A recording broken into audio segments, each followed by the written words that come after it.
जय हिंद प्यारे साथियों। तो कैसे हैं आप सभी। मैं आलोक कुमार इस प्यारे से प्लेटफॉर्म स्टडी आलोक में आप सभी का स्वागत है।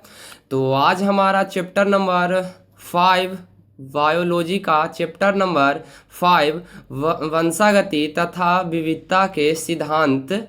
आज हम इसका ऑब्जेक्टिव क्वेश्चन आंसर आप सभी को बताने वाले हैं। तो चलिए आप लोग तैयार हो जाइए। सबसे पहला क्वेश्चन है हमारा,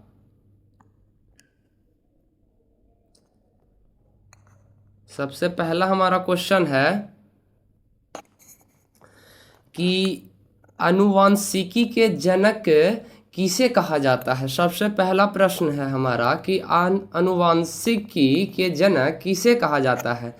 तो इसका राइट आंसर हो जाएगा, सबसे आसान क्वेश्चन, इसका राइट आंसर हो जाएगा मेंडल। ऑप्शन नंबर बी हो जाएगा इसका right answer.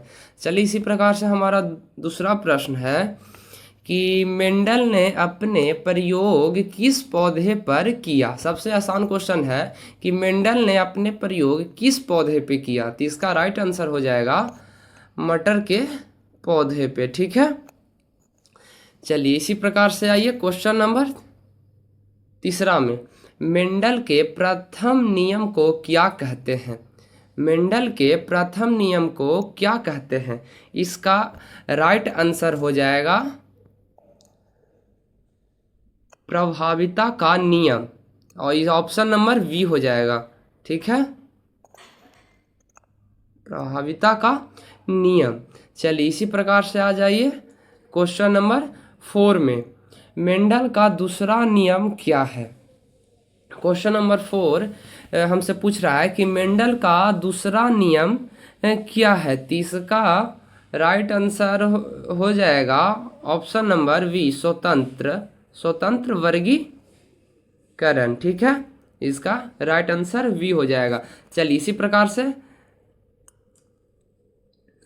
Question number 5, hybrid में देखने वाला लक्षण कहलाता है। क्वेश्चन नंबर 5, इसे लक्षण जो कहलाता है उसे क्या कहते हैं।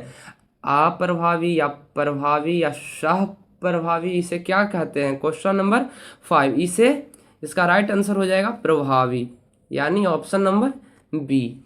चलिए इसी प्रकार से आ जाइए क्वेश्चन नंबर 6 में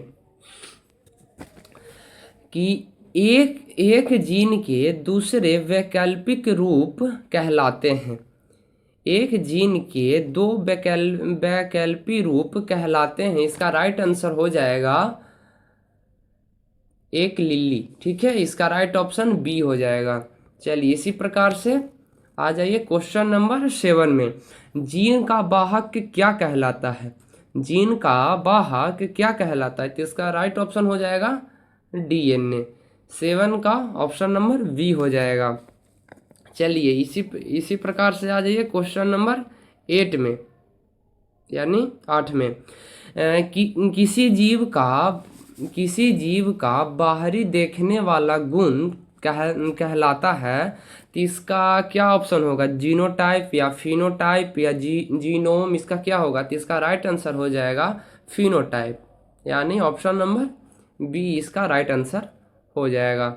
ठीक है, ऑप्शन नंबर बी। चलिए इसी प्रकार से आ जाइए क्वेश्चन नंबर 9 में कि बीज के आकार का मटर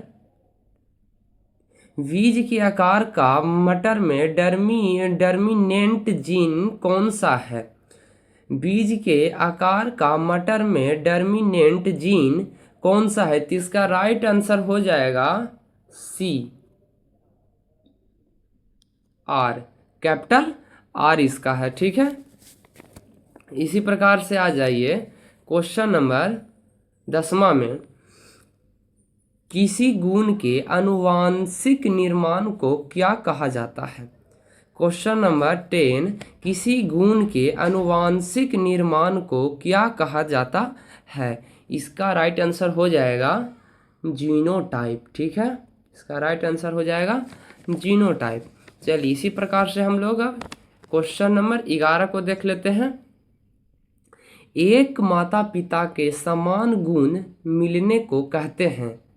चलिए इसका आंसर क्या होगा? एक माता पिता के समान गुण मिलने को कहते हैं, तो इसका राइट आंसर हो जाएगा पवित्र नस्ल, यानी ऑप्शन नंबर बी।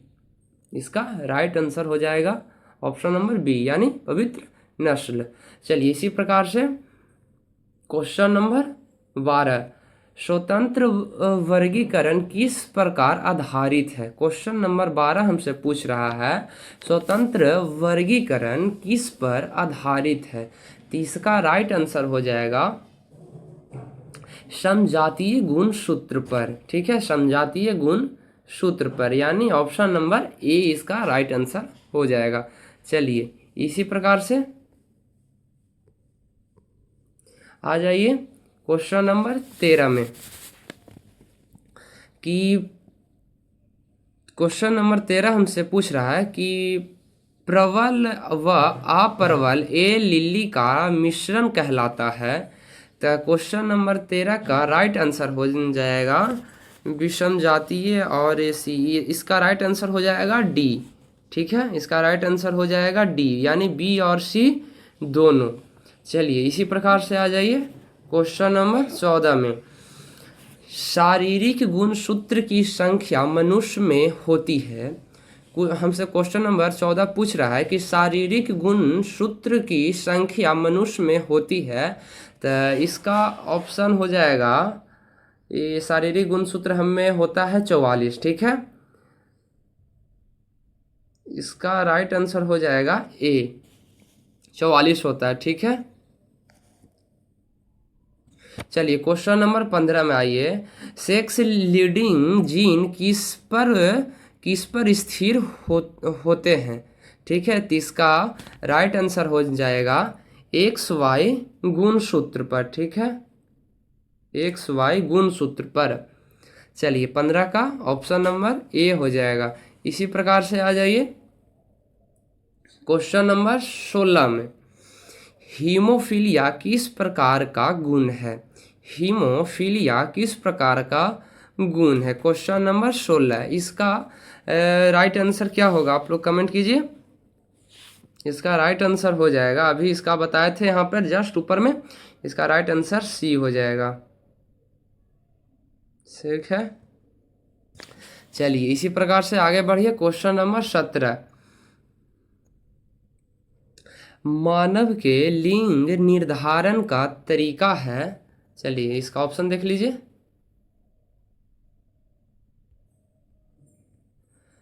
हमसे क्वेश्चन पूछ रहा है कि मानव में लिंग निर्धारण का तरीका है। ठीक है, तो इसका ऑप्शन आप लोग देख लीजिए, एक्स एक्स या एक्स वाई या जेड जेड, इसका राइट आंसर हो जाएगा, आप लोग तो जानते ही हैं, एक्स एक्स या एक्स वाई। ठीक है, चलिए क्वेश्चन नंबर 18, क्वेश्चन नंबर 18, चलिए क्वेश्चन नंबर 18 हमसे पूछ रहा है म्यूटेशन का जनक किसे कहते हैं? चलिए म्यूटेशन का जनक किसे कहते हैं?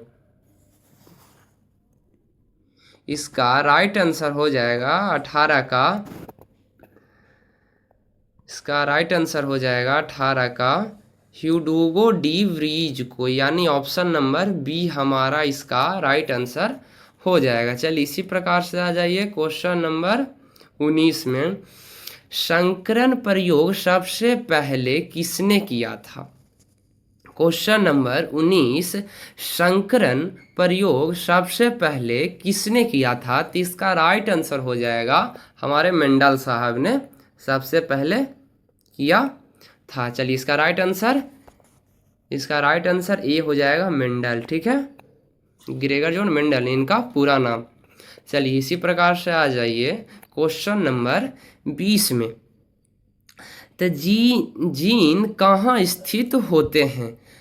चलिए इसका आप आंसर आंसर कीजिए कि जीन कहाँ स्थित होते हैं। तो इसका राइट आंसर हो जाएगा, इसका ऑप्शन है डीएनए पर, आरएनए पर या प्रोटीन पर। तो इसका राइट आंसर हो जाएगा कि ये स्थित होते हैं डीएनए पर, जीन स्थित रहते हैं। ठीक है, इसका राइट आंसर हो जाएगा ए। डीएनए पर। ठीक है, चलिए इसी प्रकार से आ जाइए क्वेश्चन नंबर 21 में। क्वेश्चन नंबर 21 हमसे पूछ रहा है विविधता उत्पन्न होती है, विविधता उत्पन्न होती है। तो इसका आप लोग ऑप्शन आगे देख लीजिए। इसका हम आंसर बता देते हैं। इसका राइट आंसर हो जाएगा इनमें से सभी पर। विविधता इनमें से सभी पर होती है। ठीक है, इस सभी में इसमें विविधता देखी जाती है। चलिए इसी प्रकार से आ जाइए आप लोग क्वेश्चन नंबर 22 में। क्वेश्चन नंबर 22 हमसे पूछ रहा है कि मटर के बीज का पीला रंग कैसा लक्षण है। मटर के बीज का पीला रंग कैसा लक्षण है। Question number 22। तो इसका ऑप्शन में है प्रभावी या अप्रभावी या सह प्रभावित। इसका राइट आंसर हो जाएगा प्रभावी।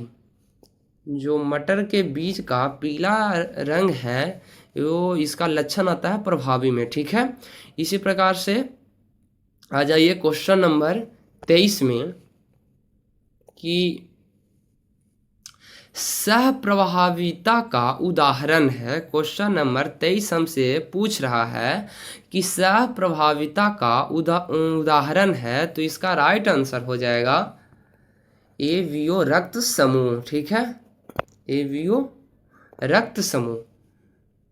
चलिए इसी प्रकार से आ जाइए क्वेश्चन नंबर 24 में। एवी रक्त समूह की विशेषता क्या है। एवी रक्त समूह की विशेषता क्या है। तो इसका राइट आंसर हो जाएगा कि सह प्रभाविता। ठीक है, इसका राइट आंसर हो जाएगा सह प्रभाविता। एवी रक्त समूह की ये विशेषता है। ठीक है, इसी प्रकार से आ जाइए क्वेश्चन नंबर 25 का। किसने गुणसूत्र सिद्धांत दिया। किसने गुणसूत्र सिद्धांत दिया। चलिए इसका ऑप्शन आप लोग देख लीजिए कि किसने दिया।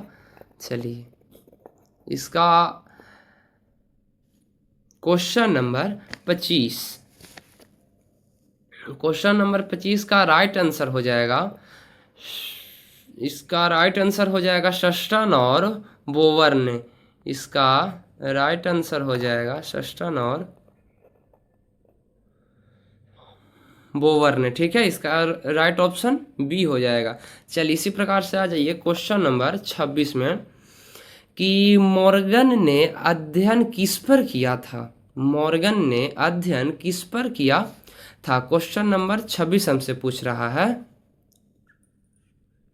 तो इसका राइट आंसर हो जाएगा ड्रोसोफिला पर। ठीक है, इसका राइट आंसर ऑप्शन बी हो जाएगा ड्रोसोफिला पर। चलिए इसी प्रकार से आ जाइए क्वेश्चन नंबर 27 पर। क्वेश्चन नंबर 27 हमसे पूछ रहा है कि दो जीन का साथ में विरासत में जाना कहलाता है क्या। Question number 27। दो जीन का साथ में विरासत में जाना कहलाता है। Question number 27। तो इसका ऑप्शन हो जाएगा लिंकेज। ठीक है, लिंकेज। इसका राइट ऑप्शन ए हो जाएगा। चलिए इसी प्रकार से आ जाइए क्वेश्चन नंबर 28 में। गुणसूत्र की संख्या में परिवर्तन कहलाता है। क्वेश्चन नंबर 28 हमसे पूछ रहा है कि गुणसूत्र की संख्या में परिवर्तन कहलाता है। तो इसका राइट ऑप्शन हो जाएगा, इसका राइट ऑप्शन हो जाएगा बी, क्रोमोसोमल। ठीक है, इसका राइट ऑप्शन बी हो जाएगा। चलिए क्वेश्चन नंबर 29 में आइए। तो हमसे पूछ रहा है पी पीढ़ी का अर्थ है। तो पी पीढ़ी का अर्थ क्या होता है। तो इसका राइट आंसर हो जाएगा मूल माता पिता। ठीक है, इसका राइट ऑप्शन ए हो जाएगा। चलिए इसी प्रकार से आगे आइए क्वेश्चन नंबर 30 में। तो 30 हमसे पूछ रहा है कि F1 पीढ़ी कैसी होती है, F1 पीढ़ी कैसी होती है? तो इसका ऑप्शन है सदैव समान कि मिश्रित कि इसका राइट आंसर हो जाएगा सदैव समान होती है। ठीक है, तो इसका ऑप्शन नंबर ए हो जाएगा। इसका राइट ऑप्शन ए हो जाएगा, सदैव समान। F1 पीढ़ी सदैव समान ही होती है। चलिए इसी प्रकार से आ जाइए क्वेश्चन नंबर 31 में कि एक कारक का दूसरे पर प्रभाव कहलाता है। एक कारक का दूसरे पर प्रभाव कहलाता है। क्वेश्चन नंबर 31 हमसे पूछ रहा है, तो इसका राइट आंसर हो जाएगा, इसका राइट आंसर हो जाएगा एपिस्टेसिस। इसका राइट ऑप्शन हो जाएगा ए।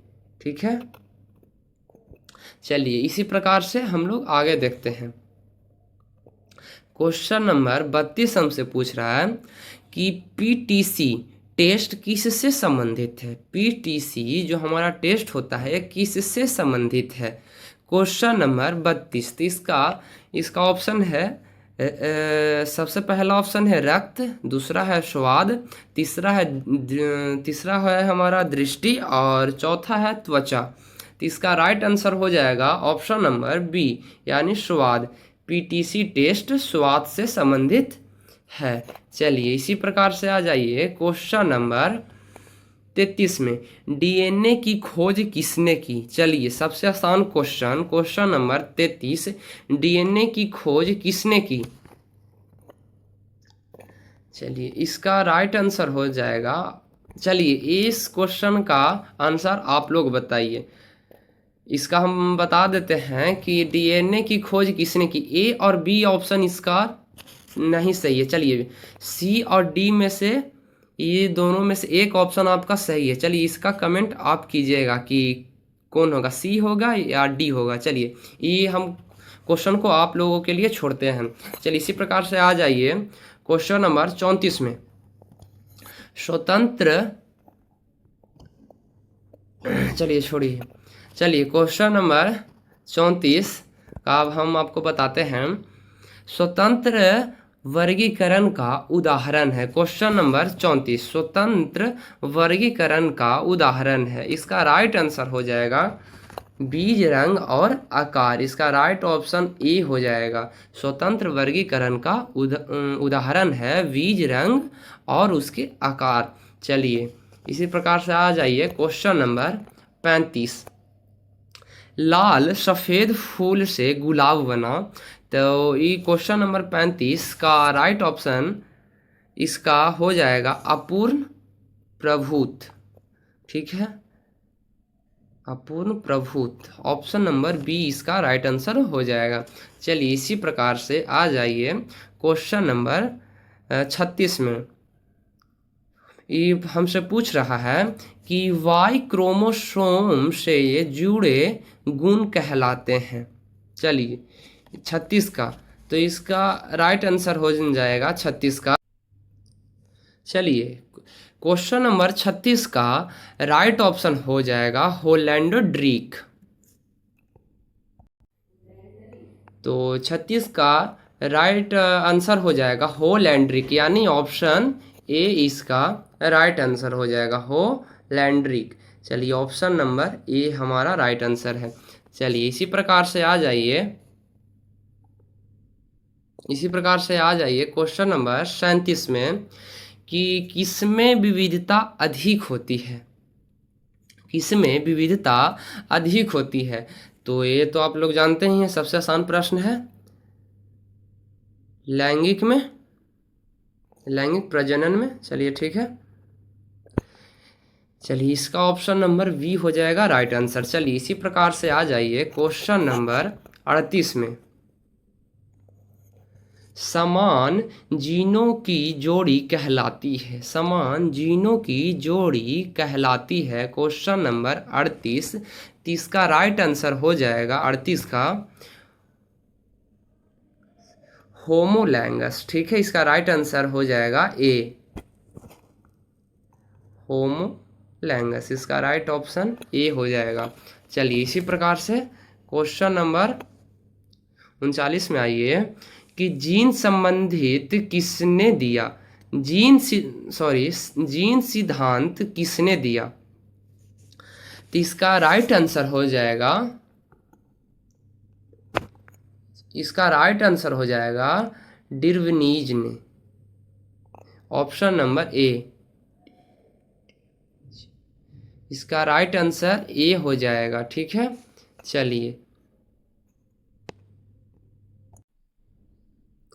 चलिए अब हम लोग क्वेश्चन नंबर 40 को देख लेते हैं कि लिंकेज का जनक कौन है। क्वेश्चन नंबर 40, लिंकेज के जनक कौन है?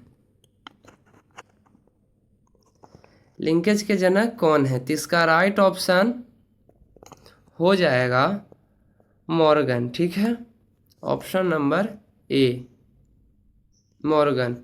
चलिए इसी प्रकार से आ जाइएगा क्वेश्चन नंबर 41 में कि F2 पीढ़ी, क्वेश्चन नंबर 41 हमसे पूछ रहा है कि F2 पीढ़ी में मेंडल अनुपात क्या है? F2 पीढ़ी में हमारा मेंडल अनुपात क्या है? तो क्वेश्चन नंबर 41 का ऑप्शन है 9:3:3:1, या ऑप्शन नंबर बी है 3:1, या ऑप्शन नंबर सी हमारा 1:2:1। तो इसका राइट आंसर हो जाएगा डी, इनमें से सभी ये होगा। ठीक है, F2 पीढ़ी का ये तीनों ही अनुपात है। चलिए इसी प्रकार से आ जाइए क्वेश्चन नंबर 42 में। चलिए क्वेश्चन नंबर 42 में आ जाइए, एपिस्टेटिस किस में देखा जाता है? क्वेश्चन नंबर 42 हमसे पूछ रहा है कि एपिस्टेटिस किस में देखा जाता है। सबसे पहला ऑप्शन है हमारा मक्का, दूसरा ऑप्शन है हमारा जौ, और तीसरा ऑप्शन है हमारा मटर, और चौथा है इनमें से सभी। तो क्वेश्चन नंबर 42 का राइट ऑप्शन हो जाएगा हमारा डी, यानी सभी में देखा जाता है। ठीक है, इसका राइट ऑप्शन हो जाएगा डी। चलिए इसी प्रकार से आइए क्वेश्चन नंबर 43 में कि मनुष्य में रक्त समूह कितने प्रकार के होते हैं? सबसे आसान क्वेश्चन है कि मनुष्य में रक्त समूह कितने प्रकार के होते हैं? इसका ऑप्शन है 2 या 3 या 4 या 5। तो इसका राइट ऑप्शन हो जाएगा सी, यानी 4। ये कौन कौन होते हैं चलिए आपको बता देते हैं। सबसे पहले हमारा ए होता है, उसके बाद हमारा वी होता है, ये हमारा ब्लड ग्रुप होता है, और उसके बाद ए बी दोनों होता है, और जो हमारा चौथा है जो ओ होता है। ये हमारे चारों ब्लड ग्रुप होते हैं। ठीक है, ए हो गया, वी हो गया, ए बी हो गया, और ओ हो गया। ये 4 हमारे ब्लड ग्रुप होते हैं। यही इसमें पूछ रहा है कि मनुष्य में रक्त समूह कितने प्रकार के होते हैं। तो इसका राइट ऑप्शन हो जाएगा सी, यानी 4 प्रकार के। चलिए इसी प्रकार से आ जाइए क्वेश्चन नंबर 44 में, RH फैक्टर का आनुवांशिक स्वरूप क्या है? RH फैक्टर का आनुवांशिक स्वरूप क्या है? तो इसका राइट आंसर हो जाएगा क्वेश्चन नंबर 44 का। चलिए क्वेश्चन नंबर 44 का राइट ऑप्शन हो जाएगा हमारा डर्मिनेंट, यानी ऑप्शन ए हो हमारा राइट आंसर है। चलिए इसी प्रकार से आ जाइए क्वेश्चन नंबर 45 में। क्वेश्चन नंबर 45 हमसे पूछ रहा है कैरियोटाइप क्या है? कैरियोटाइप क्या है? हमसे क्वेश्चन नंबर 45 पूछ रहा है कैरियोटाइप क्या है? तो इसका राइट आंसर हो जाएगा गुणसूत्रों का चित्र है। कैरियोटाइप क्या है? तो गुणसूत्रों का चित्र है। इसका राइट ऑप्शन बी हो जाएगा। ठीक है, चलिए इसी प्रकार से आ जाइए क्वेश्चन नंबर 46 में। चलिए क्वेश्चन नंबर 46 हमसे पूछ रहा है कि कि क्लाइनफिल्टर सिंड्रोम में गुणसूत्र क्या है? तो इसका राइट ऑप्शन हो जाएगा ऑप्शन नंबर बी,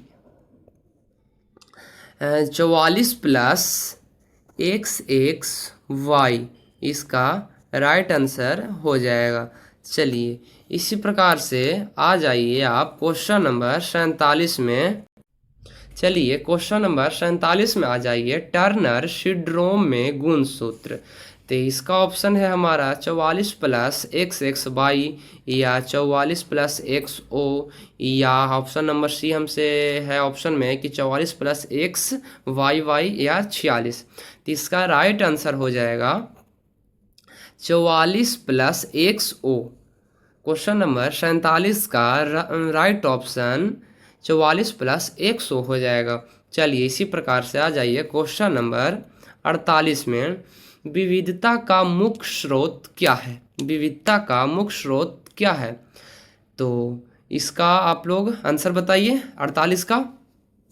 तो इसका राइट आंसर हो जाएगा, तो इसका राइट आंसर हो जाएगा क्रॉसिंग ओवर। ठीक है, crossing over option number B, इसका राइट आंसर हो जाएगा क्रॉसिंग ओवर। ठीक है, चलिए इसी प्रकार से आ जाइए क्वेश्चन नंबर 49 में। चलिए क्वेश्चन नंबर 49 हमसे पूछ रहा है कि जीन उत्परिवर्तन का कारक क्या है? तो ऑप्शन नंबर ए में दिया है एक्स किरणें या यूवी या रसायन। तो इसका राइट ऑप्शन हो जाएगा सभी। जीन उत्परिवर्तन का कारक है इनमें से सभी। चलिए इसी प्रकार से आ जाइए क्वेश्चन नंबर 50 में। आनुवांशिक विविधता किसमें अधिक पाई जाती है? तो इसका राइट ऑप्शन हो जाएगा पर परागण में आनुवांशिक विविधता अधिक पाई जाती है। इसका ऑप्शन नंबर बी हो जाएगा हमारा राइट आंसर। तो कैसा लगा आपको यह वीडियो, कमेंट करके ज़रूर आप हमें बताइएगा। अगर इसका आप लोग सब्जेक्टिव क्वेश्चन आंसर चाहते हैं चैप्टर नंबर 5 का, तो आप इसके लिए भी कमेंट कीजिएगा। हम आपको इसका सब्जेक्टिव क्वेश्चन आंसर भी आपको ज़रूर देंगे। चलिए तब तक के लिए जय हिंद, फिर मिलते हैं हम नेक्स्ट क्लास में।